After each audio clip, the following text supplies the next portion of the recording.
지난 월요일에 성묘를 다녀왔습니다. 손 아래 이제 동생과 아들이 그 기계를 가지고 벌초를 다 해놔서 특별히 손댈 일은 없었습니다. 그런데 저희 집 그 산소에는 가시 넝쿨들이 많아요. 그래서 이번에는 그 뿌리를 좀 캐보자 하는 마음이 있었어요. 굉장히 번식력이 강하더라고요. 이렇게 기계로 잘라놔도 금방 자라요. 그러니까 뿌리까지 좀 캐자 하는 생각을 갖고 내려갔습니다. 그래서 막내 동생하고 누나 셋이서 작업복 갈아입고 이제 꽃갱이하고 그리고 호미, 낫 이런 것들을 이제 준비해서 가서 작업을 했습니다. 한참 파도 뿌리가 굉장히 깊더라고요. 그래서 다 뿌리를 뽑지는 못했습니다. 그러나 그 뿌리가 자라서 이제 땅 밖으로 나오기까지는 좀 시간이 걸리겠다 하는 생각은 했습니다. 저희 고향에 있는 누님 댁에서 이 도구들을 잘 관리를 해 놓으셨어요. 아주 튼튼하고 아주 상태가 좋은 그런 기구들이죠. 그리고 깨끗이 씻어놔서 잘 보관을 해 놨더라고요. 바로 이런 좋은 기구가 있어서 우리의 작업이 수월했다 이렇게 볼 수 있습니다. 벌초도 그렇습니다. 요즘 이제 기계가 참 좋더라고요. 비교적 안전하기도 하고요. 그런 기구를 가지고 벌초를 여러분도 이제 하고 계실 텐데요. 그래도 저희 동생 이제 부자가 한 몇 시간 걸렸대요. 그 기계로 벌초하는데도 그걸 옛날처럼 낫으로 작업을 한다 생각하면 얼마나 어렵겠습니까? 벌초에 좋은 도구가 필요하듯이 크고 작은 공동체에서 좋은 일꾼이 필요합니다. 만사가 인사에 있다 하는 그런 말을 합니다. 인사가 만사다 하는 이야기가 있듯이 요셉, 모세, 여호수아, 다니엘 같은 인물을 통해서 얼마나 하나님의 풍성한 역사, 생명의 역사가 펼쳐졌는가 하는 걸 우리가 잘 알고 있습니다. 반대로 애굽왕 바로, 악녀 이세벨 왕비, 가룟 유다, 또 헤롯 대왕 이런 포악한 사람들이 성경에 등장하잖아요. 이 사람들 때문에 예먼 백성들이 고난을 당하고 죽임을 당하는 그런 일들을 우리가 보고 있습니다. 무슨 일을 위해서 쓰임을 받는 준비된 사람이 참 중요합니다. 물론 여러 기구, 제도 이런 것도 무시할 수는 없죠. 그러나 가장 중요한 것이 사람이잖아요. 일꾼이지 않습니까? 그래서 하나님의 일도 그렇습니다. 하나님의 쓰심에 합당한 일꾼이 요청되는 것입니다. 이런 준비된 도구가 있음으로 인해서 하나님의 생명의 역사, 하나님 나라의 역사가 꽃을 피우고 열매를 맺을 수 있는 것입니다.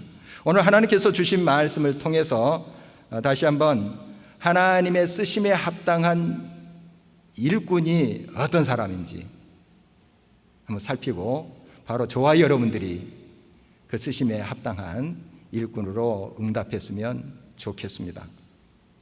하나님의 일을 위해서 쓰심에 합당한 일꾼은 먼저 진리의 말씀에 서 있는 사람들입니다.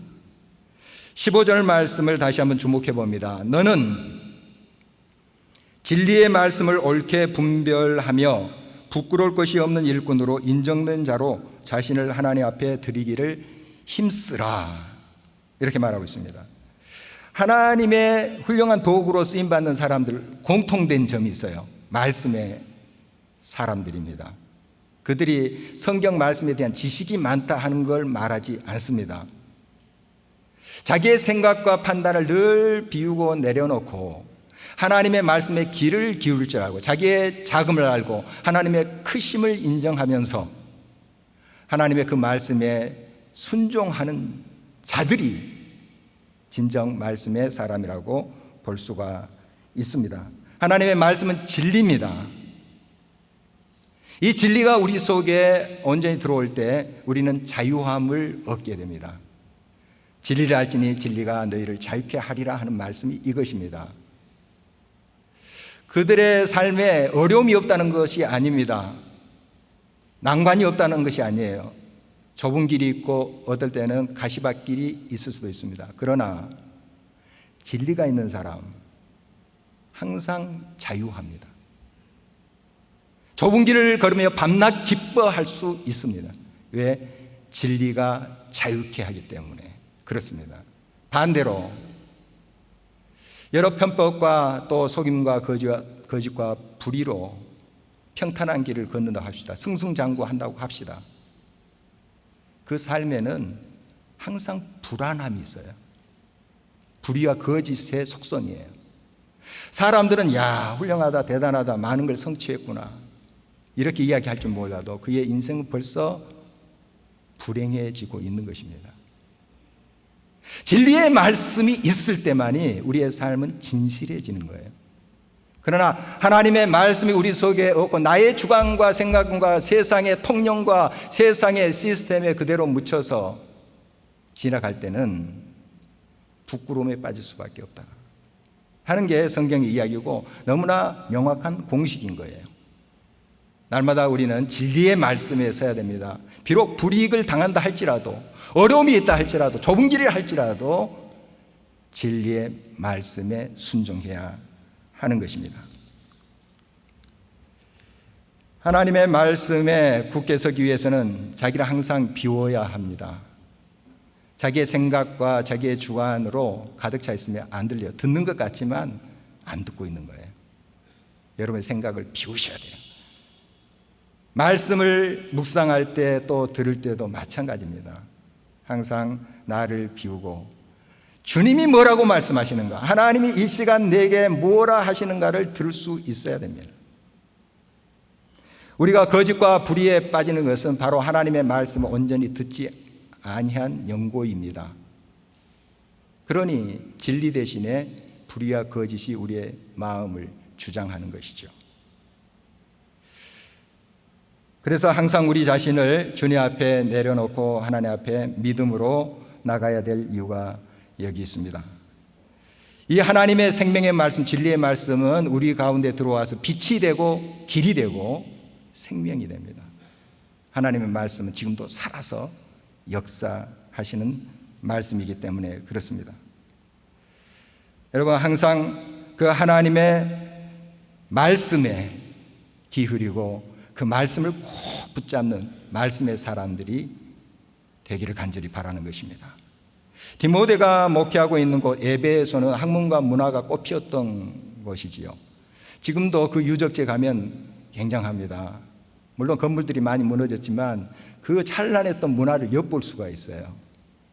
거기에 이제 도서관이 하나 있는데 셀수스 도서관이라고 하는 유명한 도서관이에요. 물론 디모데가 목회할 때 조금 후대에 세워진 것입니다. 한 80년 후에 세워진 것인데 그 전에도 그런 문화가 꽃피었기 때문에 그런 도서관이 지어진 거 아니겠어요? 그러니까 거의 디모데 동시대에 그런 문화, 학문, 철학이 왕성했다 하는 것을 우리가 볼 수 있는데요. 바로 줄리우스 아킬라라는 자가 셀수스 플레미아누스라는 자기 아버지를 기념해서 지었다고 합니다. 장서가 2000년 전인데도 12,000권, 대단한 도서관입니다. 거기에 철학자의 거리도 있습니다. 물론 여느 길이나 철학자들이 지나갈 수 있죠. 그러나 그 거리를 철학자의 거리라 명명했다는 건 그만큼 철학자들이 그곳에서 많은 서로 논쟁을 하고 또 자기의 주장을 또 설파하고 했던 것으로 이제 보여지는데요. 우리가 잘 알고 있는 헬라 철학자들, 에피쿠로스, 또 스타 학파들, 여러 철학자들이 그곳에서 진리를 찾기 위해서 또 서로 연구하고 또 토론하고 했던 것을 우리가 알 수가 있습니다. 이제 이 에베소에서 세워진 교회는 바울이 그 일행과 함께 제2차 전도행 때 세운 교회죠. 그리고 그 유명한 두란노 소원에서 제자들을 바울이 또 동역자들과 함께 잘 양육을 했습니다. 처음 그 에베소 교회는 하나님의 진리의 말씀 가운데 바로 섰죠. 예수 그리스도 그 복음 안에서 굳건하게 섰습니다. 어떤 어려움이 있더라도 참 힘든 가운데도 그 말씀에 중심을 잡고 갔던 교회예요. 근데 좀 시간이 지나고 이제 바울이 떠나고 그의 아들같이 여긴 디모데 젊은 목회자가 거기에서 사역을 하고 있을 때예요. 교회 안에 어떤 사람이 들어왔는가 하면 이단들이 들어온 거예요. 교회의 출발과 함께 이단들은 시작하고 있어요. 참 잡초라는 게, 그 가스넝쿨이라는 게 심지도 않았는데 막 퍼지듯이 바로 이단들이 교회가 시작할 때부터 생겨나기 시작한 것입니다. 어떤 이단인가 여러 가지가 있지만은 이 헬라 철학의 영향을 받는 그런 이단들이 많았어요. 특별히 영지주의, 그노시스라 하는 영지주의 자들이 교회에 들어온 거예요. 그들이 이상한 것을 교회에다가 전하고 있는 것입니다. 부활은 이미 지나갔다, 이런 이야기를 하는 거예요. 부활은 이미 지나갔다. 예수님의 부활을 부인한 것은 아닙니다. 예수님이 다시 사셨다 하는 건 인정해요. 그러나 성도들의 부활은 없다, 이런 이야기를 하는 겁니다. 성경을 자세히 살펴보면 예수님께서는 우리들의 부활까지 다 이야기하고 있습니다. 부활이요 생명이요. 말씀하시면서 우리가 죽어도 산다 하는 말씀을 주고 계세요. 자세히 살펴보면 다 있어요. 우리 예수님께서 분명히 말씀하셨어요. 그러나 그들은 세상의 논리와 철학적인 사변적인 현학적인 그런 지식을 가지고 자의적으로 자기 멋대로 설파를 했던 거죠. 교회가 혼탁하게 됐습니다. 교회를 어지럽혀 버리고 말았습니다. 그래서 지금 바울이 이런 편지를 하고 있는 것입니다. 본질로 돌아오라, 말씀으로 돌아오라 하는 것입니다. 여러분, 세상의 여러 학문과 또 경험들, 우리가 하나님의 말씀과 하나님의 뜻대로 살고자 하는데 굉장히 좋은 자료들이 될 수 있습니다. 그걸 다 배격할 수는 없어요. 그러나 이것이 문제예요. 하나님의 말씀이 뒷전으로 밀리고 세상의 학문이 앞서가는 거예요. 그것이 중심을 잡는 거예요. 이것이 바로 이단이고 이단적인 사상인 거예요. 바로 이러한 모습이 에베소 교회에 들어왔던 것이죠. 말씀을 아주 잘못 해석하고 있었던 것입니다. 우리는 항상 하나님의 진리의 말씀을 잘 귀 기울여야 됩니다. 이 말씀은 서로 연결되어 있습니다. 짝이 있어요. 그래서 우리 종교 교육자들이 오직 말씀으로 이렇게 이야기하면서 말씀으로 말씀을 해석해야 된다, 성경으로 성경을 해석해야 된다, 이런 말을 하고 있는 것입니다. 그래서 우리들에게 필요한 것은 건전한 신학이에요. 이 신학이 우리들에게 필요한 이유가 여기에 있습니다. 신학은 체계적으로 말씀, 성경을 세우는 그 학문인 것이죠. 이 신학의 출발이 이렇습니다. 이단이 교회에 들어왔어요. 그런데 구체적으로 이것을 변론하면서 아니다, 틀렸다 하는 것을 이야기하기 위해서는 학문적인 체계가 필요했던 거예요. 그래서 이단이 생겨나고 그 이단을 배격하기 위해서 이 신학이 출발한 거예요, 처음에. 그래서 우리는 건전한 신학의 바탕 위에 서야 됩니다. 그런데 우리 평신도들이 이 신학을 구체적으로 공부하는 것은 여의치 않습니다. 그래서 건전한 신학의 토대 위에 서 있는 공동체에 속해 있어야 돼요. 여러분 잘 분별하셔야 됩니다. 물론 이 신학도 잘못 성경을 해석하는 방향으로 갈 수 있어요. 그러나 끊임없이 말씀으로 돌아와야 돼요. 이런 주장이 이 말씀과 일치되는가, 합치되는가 하는 걸 살펴야 됩니다. 그래야만이 건강한 신학을 유지할 수가 있는 것입니다. 우리 하나님께 쓰임받는 사람들은 이 말씀의 분별력을 가져야 됩니다. 말씀에 굳게 서야 돼요. 진리의 말씀으로 채워야 됩니다. 그래야지 진리와 비진리를 구분할 수 있고 하나님의 뜻과 그렇지 아니하는 것들을 분별할 수가 있습니다. 우리 교회에서 이제 한경직들이 하는 필수 과목이 있죠. 제자의 삶, 리더 훈련, 이것이 있는데요. 지금 이제 이 과정을 수료한 사람을 이제 자격이 있다.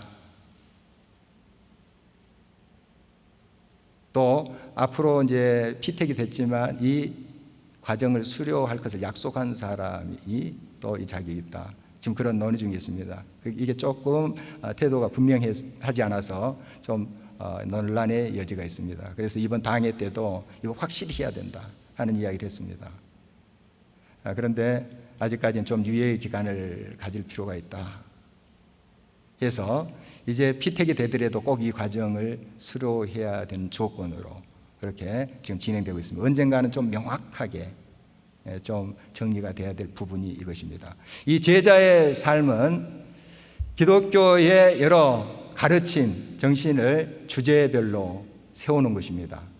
그래서 신학의 조직신학이라고 하는 것이 있는데 이 조직신학의 축소판이라고 보면 돼요. 바로 말씀 속에서 그 하나님의 뜻을 찾아가는 것입니다. 하나님은 어떤 분이시고, 성자 하나님은 어떤 분이시고, 성령님은 어떤 분이시고, 성경, 기도는 어떤 것이고 하는 것을 체계적으로 나누는 그런 시간이에요. 그래서 신앙생활을 오랫동안 하신 분도 이 과정을 거치면서 뭔가 기독교의 가르침이 굉장히 흩어져서 산만했는데 좀 정리된 느낌이다, 이런 말씀들을 하세요. 물론 이 과정을 거친다 해서 우리가 말씀에 자동적으로 굳게 서는 건 아닙니다. 계속해서 이런 훈련과 이런 과정을 거치면서 하나님 말씀에 굳게 서서 무장해 있어야 되는 그러한 의미로 이 과정을 권장하고 있는 것입니다. 리더 훈련은 아직 특별히 우리가 따로 시간을 만들지는 못했습니다. 그래서 여러분이 이제 가끔씩 주보에 보면 양육 클래스 소개한 그 난 밑에 이 리더 훈련도 항정직은 필수해야 됩니다. 이런 말이 있습니다. 이 리더 훈련은 뭐냐 하면 지금 수요 기도회로 대체하고 있습니다. 수요 기도회와 말씀 묵상, 이 말씀 묵상 큐티, 하나님의 말씀 묵상하고 기도하는 그 훈련, 이것이 병행하는 것이죠. 이게 큐티인데요. 이 하나님의 말씀을 나누는 수요 기도회 시간에는 성경의 책별로 쭉 나갑니다. 그래서 성경 그 말씀을 배우는 시간이에요. 그래서 그 흐름을 잡을 수 있고 또 하나님의 말씀에 깊이 또 들어갈 수 있는 그런 또 훈련도 되는 것이 이 수요기도의 말씀 강의인 것이죠. 그래서 이런 과정들은 모쪼록 하나님의 일꾼들이 하나님의 말씀을 붙잡고 말씀 중심으로 바로 서자 하는 그런 안내인 것입니다. 또한 하나님의 일을 위해서 쓰시기에 합당한 그 일꾼은 깨끗해야 합니다. 21절 말씀입니다. 그러므로 누구든지 이런 것에서 자기를 깨끗하게 하면 귀히 쓰는 그릇이 되어 거룩하고 주인의 쓰심에 합당하며 모든 선한 일에 준비함이 되리라.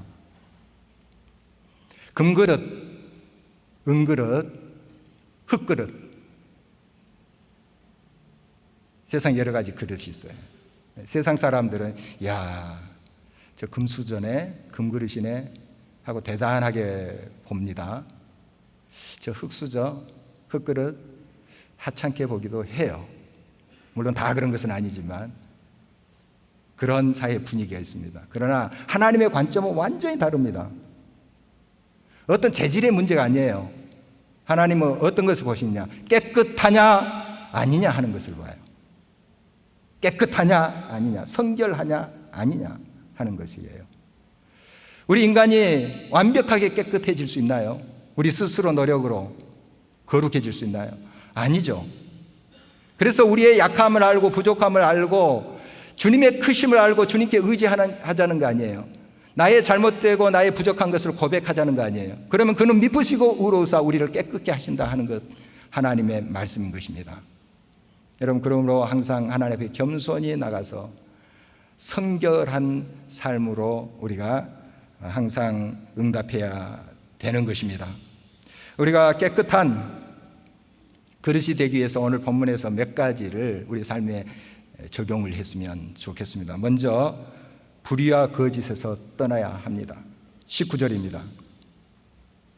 그러나 하나님의 견고한 터는 섰으니 인침이 있어 일렀으되 주께서 자기 백성을 아하신다 하며 또 주의 이름을 부르는 자마다 불의에서 떠날지어다 하였느니라. 불의와 거짓은 더 큰 불의와 거짓을 불러옵니다. 거짓을 덮기 위해서는 더 큰 거짓을 덧대야 돼요. 결국 드러나게 되죠. 당장 우리가 상황을 모면하기 위해서 또 자기의 목적을 달성하기 위해서 거짓과 불의를 행한다고 합시다. 그러나 결과가 다 좋지 않아요. 결국 진실은 드러나게 돼 있습니다. 이 진실은 진리에서 나와요. 다시 말씀드립니다. 진리의 말씀을 날마다 삶 속에 채우는 사람, 그의 말과 삶이 진실해져 갑니다. 그 말씀이 주장하기 때문에요. 그러나 하나님의 진리의 말씀이 없으면 내 주관과 내 생각으로 거짓과 불의를 행하게 되는 것이에요. 날마다 우리는 그러므로 불의와 거짓이 내 삶에 발견됐을 때 가차없이 끊어야 됩니다. 이건 죄다. 흉내조차, 이름조차 입 밖으로 내지 말아야 됩니다. 또한 우리가 깨끗한 그릇이 되기 위해서는 정욕을 피해야 합니다. 22절입니다. 또한 너는 청년의 정욕을 피하고 주를 깨끗한 마음으로 부르는 자들과 함께 의와 믿음과 사랑과 화평을 따르라.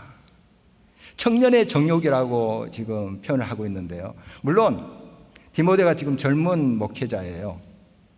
그래서 디모데에게 지금 보낸 편지 아니겠습니까? 그렇지만 꼭 이 청년 세대만을 이야기한 것은 아닙니다. 우리 어른이 돼서도 이 들끓는 정욕이 있을 수 있어요. 도에 넘치는 정욕이 있어요.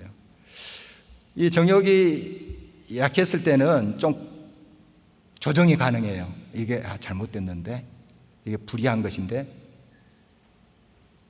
조정이 돼요. 그리고 돌아설 수 있어요. 그러나 한 발 더 깊숙이 들어가면 자기도 알면서 빠져들어가요. 분화비가 마침 불구덩이에 들어가는 그런 형국이에요. 여러분, 모든 정욕을 배격해야 됩니다. 여러 가지에 대한 정욕들이 있을 거예요. 그러나 한 3가지 자꾸 언급합니다만 이것만 우리가 잘 다스려도 파국을 면할 수 있어요. 즉 돈, 명예, 성이에요. 돈, 명예, 성. 이것만 잘 다스려도 정욕에서 우리를 파국으로 치닫게 하는 그런 상황에서 우리를 건져낼 수가 있습니다. 또한 이 정욕에 심취되고 정욕으로 자기의 삶을 불태워버린 사람들의 모습을 보면 집단 속에 있을 때 더 그래요. 무리 속에 들어갈 때 더 그래요. 그 무리 속에 자기가 은폐된다고, 숨겨진다고 착각을 해요. 그런 분위기 속에서 들어가면 불을 행하고 폭력을 행사해도 나는 감춰질 것이다 착각을 해요. 다 드러납니다. 하나님이 아시고요, 자기도 잠잠히 자기 자신을 살피면 알아요. 그래서 우리는 주를 온전히 부르고 깨끗한 마음으로 부르는 자들과 함께 해야 돼요. 그런 무리 속에 들어가야 돼요. 그런 집단 속에 속하도록 해야 됩니다. 날마다 하나님의 말씀을 같이 격려하면서 모이면 같이 기도하고, 같이 어떻게 하면 하나님의 자녀답게 살 수 있는가, 교회를 위해서 어떻게 하면 더 우리가 이 교회를 사랑하면서 세울 수 있는가, 이런 마음으로 주를 부르는 사람들의 무리에 속하기를 바랍니다. 그때 서로가 격려가 되고 서로가 도전을 받게 되고 깨끗한 그릇으로 우리 스스로 또 빚어져 가게 될 것입니다. 그리고 우리가 깨끗한 그릇으로 준비되기 위해서는 다툼을 버리고 온유함으로 잘못된 것을 바로 잡아야 합니다. 23절, 24절입니다. 어리석고 무식한 변론을 버리라. 이에서 다툼이 나는 줄 알미라. 주의 종은 마땅히 다투지 아니하고 모든 사람에 대하여 온유하며 가르치기를 잘하며 참으며. 어리석은 논쟁을 피해야 됩니다. 이런 것은 다툼을 일으키고 교회 또 여러 공동체를 혼탁하게 만들어요. 물론 정당한 주장이나 건설적인 토론은 권장할 일이지요. 그러나 인신공격적인 말과 추측을 단정해버리고 죽일 듯이 공격하는 일들은 적어도 교회에서는 있어서는 안 됩니다. 현금 우리 이 사회의 모습을 보면 어떻습니까? 철천지 원수처럼 그렇게 서로를 공격합니다. 살기까지 느껴져요. 교회가 이런 모습이 되는 경우도 없지 않아 있습니다. 그래서 되겠습니까?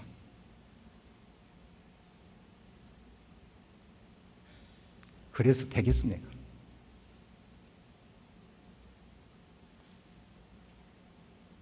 물론 우리가 여러 일을 할 때 실수가 있고 또 부족한 것이 드러나게 돼 있습니다. 그럴 때 온유함으로 그것을 바로 잡아가야 되죠. 온유함으로 하나님의 말씀에 비추어서 이것이 하나님의 길이다 하고 제시를 하면서 잡아가야 되는 것이 교회의 모습이어야 되지 않겠습니까? 이렇게 교회가 세워지고 공동체가 세워지고 나아가서 이 민족이, 이 나라가 세워질 때 그것에 하나님의 생명의 역사가 가능하지 않겠습니까? 다시 한번 하나님이 새롭게 일으키는 그런 공동체가 되지 않겠습니까? 교회만큼 다양한 사람들이 모이는 곳이 없어요. 출신 학교, 출신 지역, 또 정치적인 색깔들 다양하죠. 교회가 무슨 면접 받고 교인들을 택합니까? 다 들어오죠. 다양합니다. 그런데 설교한답시고 정치 연설을 하는 거예요. 뭐 다 그렇지는 않아요. 다 그렇지는 않아요. 되겠어요? 말씀이 온전히 있어야 되죠. 하나님의 말씀이. 세상의 논리와 세상의 주장이 들어오게 되면 교회가 다툼이 일어나게 돼요. 혼탁하게 돼요.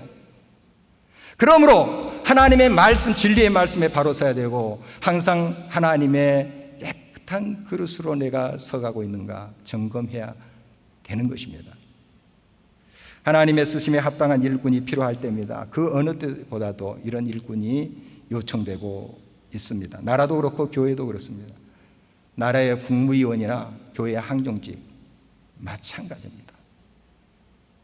진리의 말씀을 사모하고 완벽하고 온전한 지식이 없다 할지라도 늘 자기의 자금을 알고 자기의 부족함을 알고 하나님의 크심을 인정하면서 자기를 비우고 하나님의 뜻 앞에 말씀 앞에 순종하는 것이에요. 가다가 넘어지고 곁길로 가더라도 다시 일어서서 말씀으로 돌아가야 돼요. 날마다 하나님의 쓰시기에 성결한 일꾼들이 되어야 됩니다. 우리가 거룩하지 아니하면 능력을 잃어버려요. 이 세상의 영향력을 잃어버린다고요. 거룩함을 통해서 우리는 하나님을 만나게 돼요. 거룩함을 통해서 더럽혀진 채 어둠인 채로 우리는 하나님과 함께 할 수 없어요. 예수 그리스도의 보혈의 능력을 힘입어서 늘 성결함으로 겸손하게 나가야 됩니다. 그럴 때 하나님의 능력과 지혜가 우리를 통해서 우리와 동행하신 그 하나님의 역사가 우리를 통해서 이 세상에 실현되는 것입니다. 이런 부르심에 저와 여러분들 겸손하게 아멘 하면서 응답하기를 간절히 바랍니다. 그래서 정말 하나님께서 쓰시기에 합당한 그릇들, 정말 하나님의 마음을 흡족해 해드리는 귀한 일꾼들이 이 교회 가운데, 이 나라 이 민족 가운데 아름답게 서가기를 주의 이름으로 축원합니다. 우리 함께 일어서서 찬송하도록 하겠습니다.